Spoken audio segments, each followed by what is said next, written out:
What's up, everybody? Welcome to another edition of the Fatboyz Dynasty Podcast, coming at you live on the Fantasy Holics Podcast Network YouTube channel. I'm Bo. That's Brant. Week 1 is in the books, Brant. Man, what a week. We had great football Thursday, great football Friday, a good day of football on Sunday, and then we even had a pretty tempting matchup on Monday night between the Steelers and the Niners. Man, what a week it was. Just wild from start to finish. We had guys perform that you expected to perform. Some other guys stepped up quick. Xavier Worthy, he started out strong with a couple of touchdowns on Thursday night. We thought we were going to be into a good treat. And then there was like, wait a minute, all these guys that were supposed to be fantasy studs just did nothing this week. I mean, for example, Brant, one of my leagues that I'm in, I have Sam Laporta as my tight end, and Sleeper sends out like the best players from the starting lineup each week from all the teams in your league. Sam Laporta was the tight end 1 of started tight ends in this league that I'm in. It's a 10-man league, and it's just like, how does he score 10 points? And that's the tight end 1. It was just a weird week this week, and I know you and I are going to touch base on some things about whether we need to panic, whether we're worried or not worried about it on today's episode. Yeah, absolutely. It was a fun week. And a lot of it does have to do with, like you said, they have all that time to plan and scheme for that player and slow down that offense. We saw it from game 1. They schemed against Mark Andrews and they blanketed him, and then Isaiah Likely blew up. Excuse me. And then Friday night was Philly and Green Bay. They tried to apparently scheme against all the pass catchers and just got their butts kicked by Saquon Barkley, and plus injuries. So, yeah, I mean, you have everyone scheming, and you got to see what the new offenses look like. J-Mo put on a show. In a league I'm tanking in this league, and I literally was the highest scorer this week. My starting wide receivers were Jameson Williams, Reed, and then I did have Cooper Kupp because I was waiting to sell him off during the season. And they blow up, and I end up being Ty Chandler was my RB2 started, and I was the highest scorer in that league. And I may have to go back. I may have accidentally started Bryce Young too. And still, like, it was just crazy the way it is. But it's week 1. It's fantasy football. It's always fun time. So let's get our bibs on. Let's eat.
All right, Brant, if you're okay with this, I think the best way to start this week out, just because there's so many moving pieces, let's start with some of our surprises from this weekend, things that really maybe we weren't expecting to happen the way they were, and we'll kind of move into our players that we want to exercise patience and maybe the guys that we are starting to panic a little bit on. If you want to start with one of your favorite surprises from this week. One of my favorite surprises was Reed and the Green Bay Packers. He took off, he ran the ball, and then he caught the long touchdown. It was good to see that they got him involved, and he was just how explosive he really was on that team this week. That will actually, we're going to see a little different from the Green Bay Packers. And then also staying with that game was a lot of people were so down on Josh Jacobs this year. And he comes out with 16 carries, 84 yards. He had 104 total yards. It was 0 touchdowns, but still was one of the best running backs on the week with 104 total yards. It was crazy how much they actually went out and used Josh Jacobs this year, especially when a lot of people were down on him.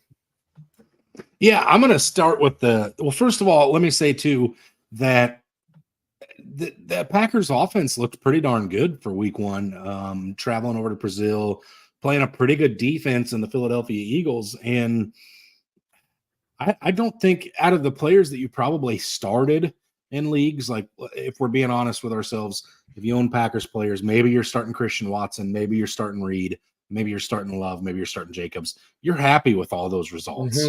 All four of those you're happy with. There's not an ounce of complaints you can make about those.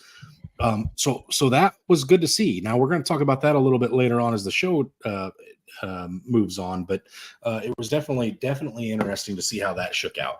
Now, my first surprise, Brant, is I was kind of shocked to see the Texans' big three wide receivers were able to coexist as well as they were. You talk about, and Dell did have the slowest day, but it was just because some of the targets didn't connect the way they lined up. He had the second most targets on the team with 7 targets. He just only caught 3 of them for 40 yards. He did add 2 rushes for 19 yards, though, which is something you kind of like to see as a Dell owner, because unfortunately, again, it is just week one, but Dell is the one who comes off the field when it's not a 3 wide receiver set. So if he's getting those rushes, that helps out with that too. Nico Collins, 6 for 8 for 117 yards. Stephon Diggs, 6 of 6, 33 yards, 2 touchdowns. I definitely was surprised to see that wide receiving core worked as well together as they did. And CJ Stroud was, especially week one, not just targeting one guy that he trusted so much. I think that's definitely a good, refreshing surprise to see moving forward for the rest of the year. And I in a league, I sat Stephon Diggs in week one, which I think I had the luxury to do. My wide receivers didn't pan out that way afterwards, but I did move him into the starting lineup this week after seeing what I saw last week, just because of the fact that CJ Stroud is spreading that ball around well. And while I'm on the subject too, Brant, I did want to give you some credit. I said Sunday morning, actually, you started this conversation Sunday morning. You said that you had high expectations for JSN this year. I said, until Tyler Lockett's not the number 2 wide receiver, I'm not going to believe Tyler Lockett's not the number 2 wide receiver. Tyler Lockett did lead the team in targets and receptions. However, similarly to Tank Dell, he was the man off the field in 2 wide receiver sets. It was JSN and DK Metcalf. So I do think as the season progresses, it probably does tend to lean towards JSN more than it does Tyler Lockett. So I'll give the man the respect he's got coming to him. You do know your Seattle Seahawks.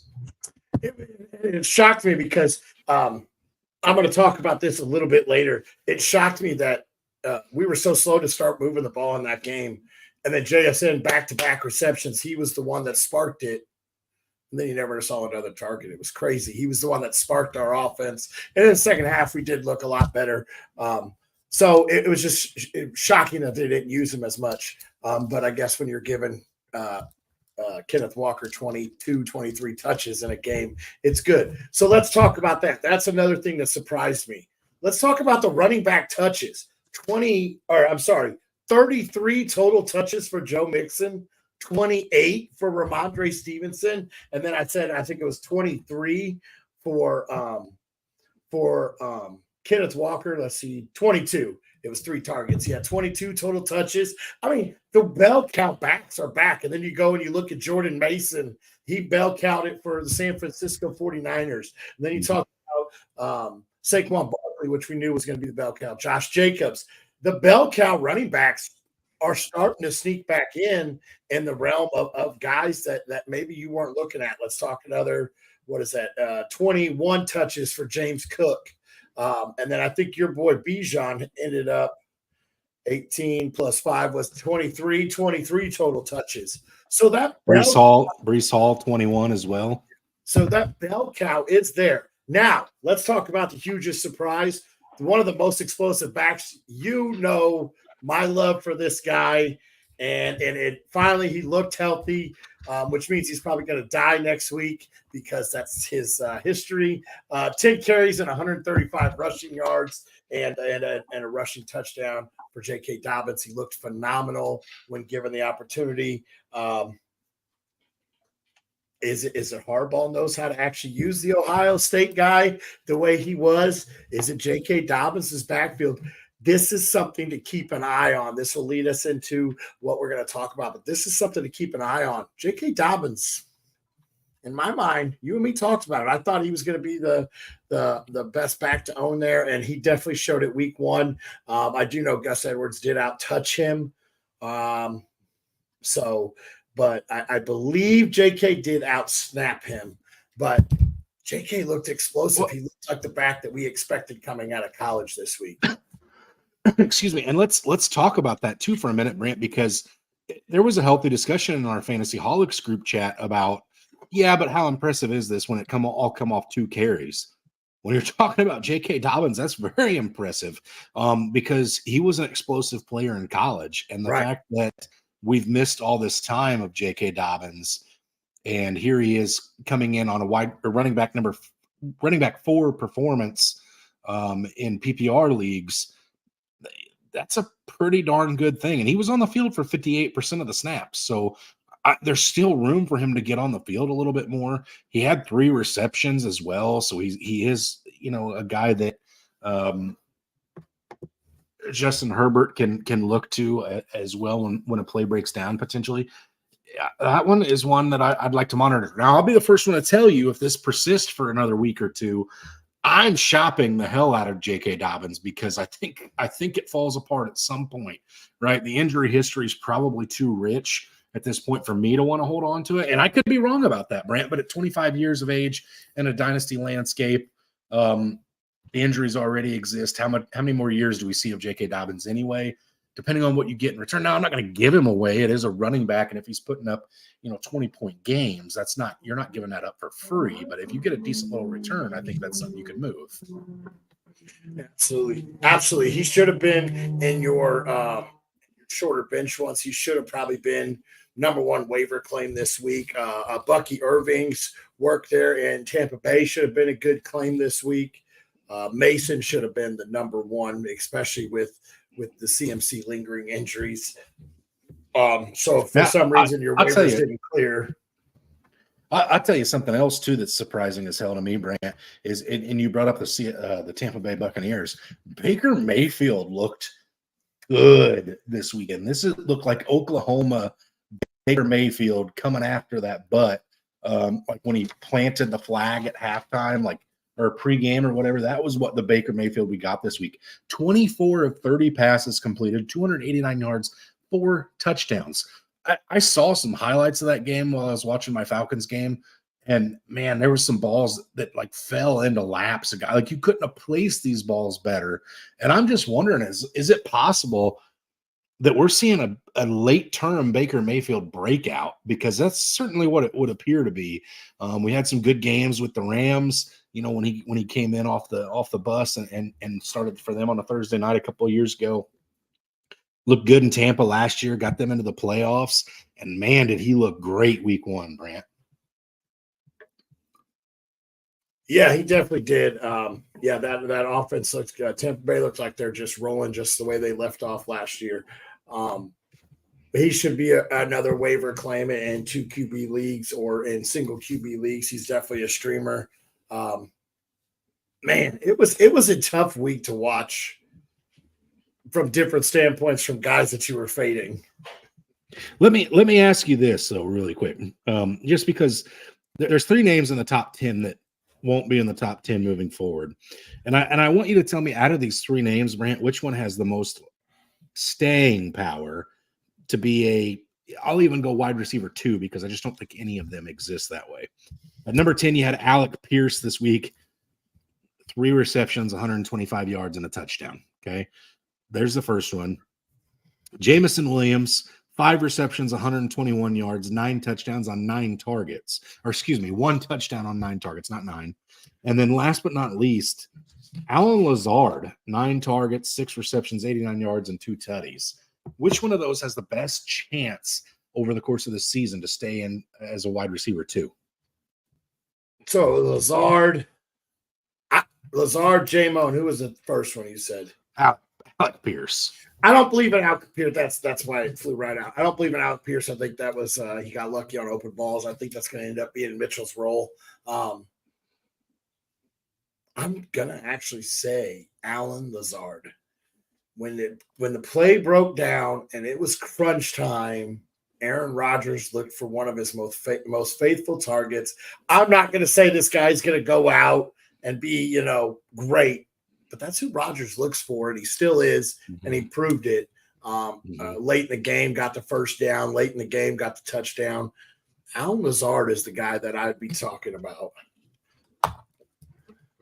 I definitely agree. First of all, on the Colts thing, Adonai Mitchell didn't really get a whole lot going on this week, but he did have the best separation rate in all of the National Football League this week. So I do think that gets addressed moving forward, which will then move Alec Pierce down that pecking order a little bit. Allen Lazard's the one to me that, like you said, Brant, man, when things didn't go well, that's who Rodgers went with. We've talked about it on this show for a few years. It's a thing in the past for Aaron Rodgers. When he needs a bailout guy, he looks to somebody he trusts. Allen Lazard's been that guy. He brought him with him from Green Bay, for Pete's sake. So I definitely think that there's going to be something to that over the course of the season. And just like the Jameson Williams thing was great, but Sam Laporta and Amon-Ra St. Brown were miserable this week. That's not going to continue. You're not going to see 4 points for Amon-Ra St. Brown and 10 points for Sam Laporta very often. Those guys are going to be much better as the season progresses.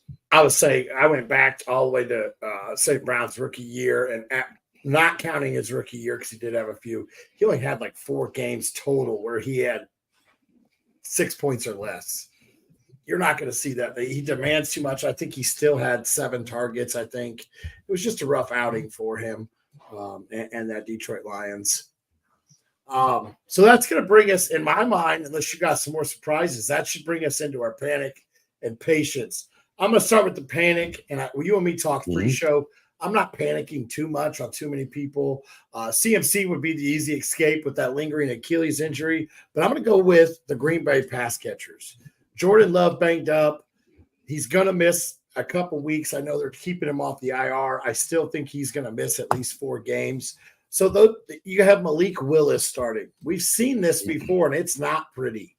He's a rushing quarterback, so he's going to look to take off. He doesn't push the ball very well down the field.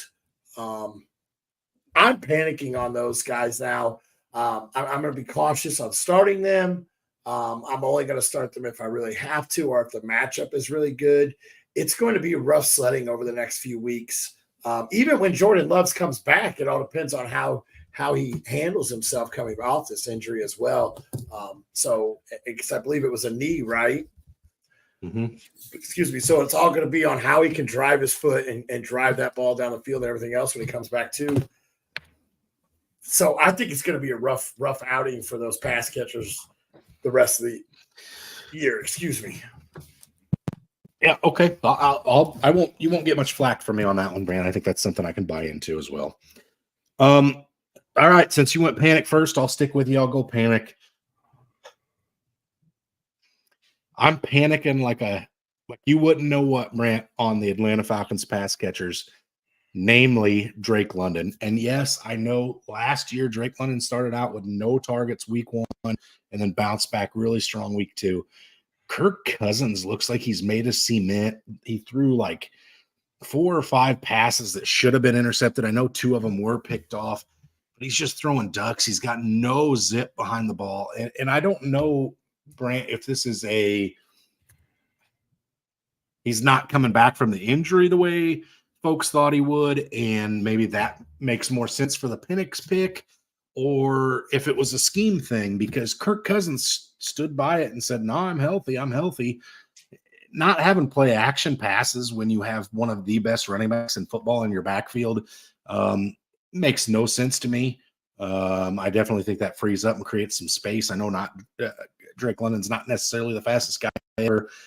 Kyle Pitts is extremely fast when you're playing him against linebackers, but when you continuously line him up outside against cornerbacks, he loses that element of fastness there. So I'm just nervous about this Atlanta Falcons offense. Brant, I know, and here's the other thing too. The next 2 weeks we have the Philadelphia Eagles this week on Monday Night Football. Next week is the Kansas City Chiefs on Sunday Night Football. I'm not going to cast judgment and say these guys have to be sat for the rest of the season until what I see week 4 and week 5, but I'm for sure not playing Drake London in leagues that I have decent alternatives, like I sat him in favor of Stephon Diggs this week. All right. In leagues where that's available to you, I think you have to do that because I just don't see it getting much better against two pretty good defenses again in the next 2 weeks. Okay, this is something I actually was going to bring up. I know you and me haven't been at work together, so we haven't got to talk a whole lot. I brought this up to a good buddy of ours earlier today, and I didn't get to watch your game. I watched a lot of the Bears game, and that didn't look pretty at all. On the Bears side, thank God for the defense. 2 games won this week. I'm sorry, this may be a little knock on you, but 2 games won this week with no offensive touchdown. But from the highlights and a few things that I saw, it just looked like Kirk Cousins wasn't getting any drive off of his back foot. He wasn't moving up in the pocket. It just looked like he was stationary and like you said, just made of concrete and just not drilling that ball down there like he used to. It was the few plays that I got to watch and the few highlights I got to see, it just did not look like Kirk Cousins. And could we be possibly hearing the fan base? I'm not saying you, but could we possibly be hearing the fan base already starting to chant for Penix down there in Atlanta? So here's what I think about that real quick, and I'll get off this soapbox of Atlanta Falcons football because not everybody needs to be as miserable as I am. Some Atlanta fans are just absolute boneheads. I think every fan base has those, right? And so, yes, naturally, I think some people will be calling for Michael Penix already. My problem with that is I don't know how many of those people that are calling for Penix saw how many times Kirk Cousins got destroyed by TJ Watt, Alex Highsmith, Cam Hayward, the rest of that Pittsburgh Steelers defense. Again, now we're going into Philadelphia. It's not going to be a whole lot better there. And then you've got Chris Jones in 2 weeks from Kansas City. I don't want to expose Michael Penix to that, not until we get the offensive line figured out. Listen, Brant, I was extremely excited about Zach Robinson as OC. He was one of the premier names for every one of the head coaching vacancies. A lot of these guys wanted him, for the offensive coordinator roles for these new head coaches, listen, he had Kirk Cousins drop back in pistol formation almost exclusively in this contest. And over Kirk Cousins' his long career, he's only done that like 35 times prior to this game. So, again, there's that issue. And then not once did we ever double team TJ Watt. I don't know, as a rocket scientist, Brand, I'm not saying I'm smart enough to be an offensive coordinator or a coach in the NFL, but if I'm lining up against the Cleveland Browns, the 49ers, the Chargers, the Steelers, I'm taking out, those big name pass rushers. I'm putting 2 guys on those. We'll figure out the rest of it later, right? I mean, it just seems like common sense, kind of like how you talked about the Chiefs are going to take away the best weapon offensively from the Ravens and Mark Andrews. You kind of do that the same thing with the defense. Make these other 10 guys beat us, and it just never happened. So we'll see. Verdict's still out, but I will say, as one Falcons fan, I'm nervous, and I will not advocate to start any Falcons not named Bijan Robinson until I see some improvement from whether it be play calling or Kirk Cousins moving forward. I'm not a Falcons fan, but I've been calling for Michael Penix since you drafted him. All right, Brent, let's move over to these guys that we want to show some patience to. Okay, my first one, I'm going Homer. I'm going Homer. I'm going DK Metcalf. This is Ryan Grubb's first game ever as an OC in the NFL. This is a high-powered, high-volume passing offense when he was in college at Washington. He tried that coming out of the gate and then goes, hold up, we have to establish something here in Seattle. So let's short dump offs to JSN and let's feed the beast in the backfield. The good days of DK is coming. Ryan Grubb, it took a little bit. That second half, we looked a whole lot better offensively. Look who we matched up with as well. He matched up against the guy that I think he just became the highest paid corner in the NFL, Patrick Surtain.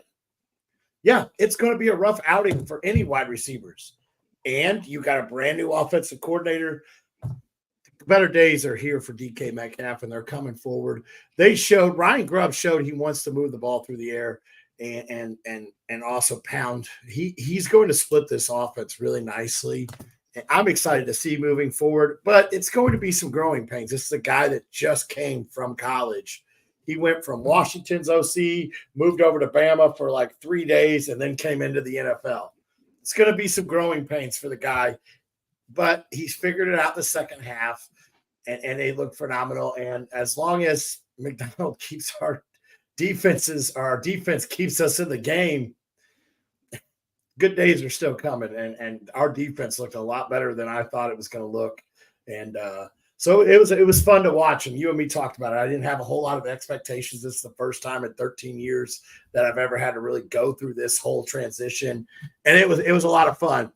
We'll just say the second play of the game, I had the game up on my tablet. I had me a little plate of nachos in front. Didn't want to get my pretty shirt dirty before the family photos. And he threw the interception, and I launched a nacho at my tablet and shattered everywhere. Of course, my dog enjoyed it. I was not happy to see the start of that, but it turned out a whole lot better at that offense. You had to be sweating interception and then a safety not too soon after. Yeah, not too soon after that. I mean, you had to be sitting here going, what the hell is going on? Yeah, it came back around. Yeah, I did. I definitely did. It was like, what in the is going on? This might be the first game in NFL history with this starting, but I had to remember the growing pains. It's going to be there, and it came around that second half. Okay, fair enough.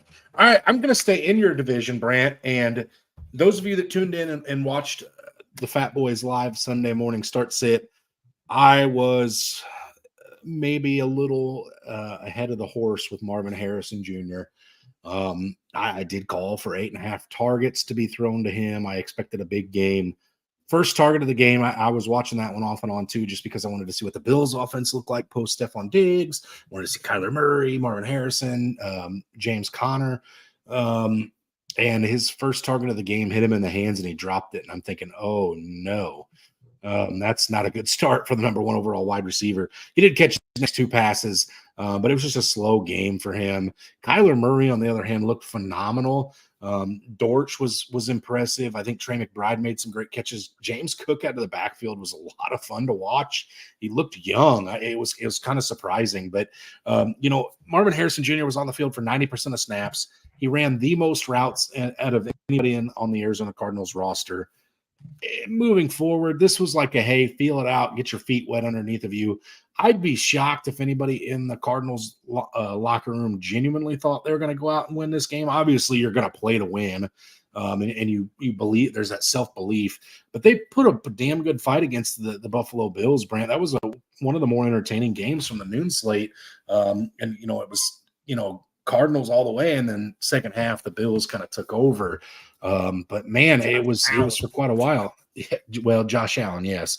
But for quite a while, I was thinking, man, the Cardinals are about to upset this Bills team and put a lot of people on notice. And even though they didn't win, I do think they put a lot of people on notice because it's like, wait a minute, that offense is looking a lot better than anybody thought it would. Now, you talk about putting people on notice. I'm going to pull this up while I'm talking about it. I saw this morning, and it mind boggled me. Well, I'll talk about Marvin Harrison while I pull this up. It's there. And you and me talked, and I know you made the joke of me thinking Michael Wilson, Trey McBride, and all them are going to suck up all the targets. There wasn't a whole lot of targets going around. They ran their entire first 2 drives. I believe it was all James Conner. And then I think somebody may have come in to spill one more carry, and then James Conner came back on the field. So it was a lot of running. It was a lot of running going forward. So it was definitely interesting to see with that moving forward. So Arizona, it still is. I just pulled it up. Arizona put everyone on notice. They are favored to beat the Rams this week by 1.5. Like it was just a point now, but either way, they definitely put a lot of people on notice. How much of that too is, I wonder, because of Puka Nacua, not to get off on a huge tangent here, but having one of their better playmakers from Los Angeles out this week, does that change the complexion, or should it not change it much? I think you think when you're at home, you get 3 points. They are in Arizona, so there's your 3 points. That's why they're favored. I do think it's because one of the stars is out, but they also, I think Vegas is trying to tell us that they think the Bills are obviously that much better than the Rams overall, since they put the Bills on their back feet and made them made them hustle Okay. with that win. Okay. All right, Brant. I think that kind of wraps up and puts a bow on our talk for week 1. Let's move into week 2 really quick with our underdog plays of the week. Are you ready? Yeah. Let me get that pulled up.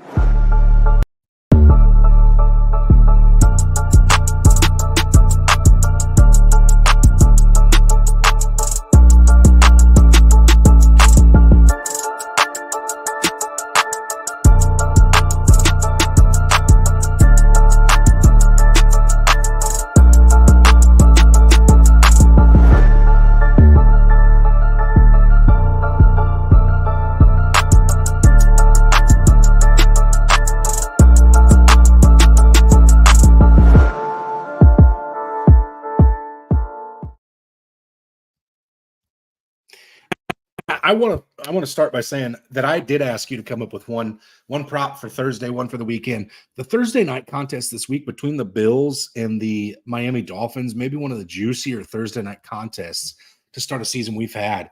Not talking or aside from, I guess, what we had last week with the Ravens and the Chiefs. But this should be a great contest again this week, Brant. A lot of fantasy names out there. Where's your head at? What's one prop you really like this week?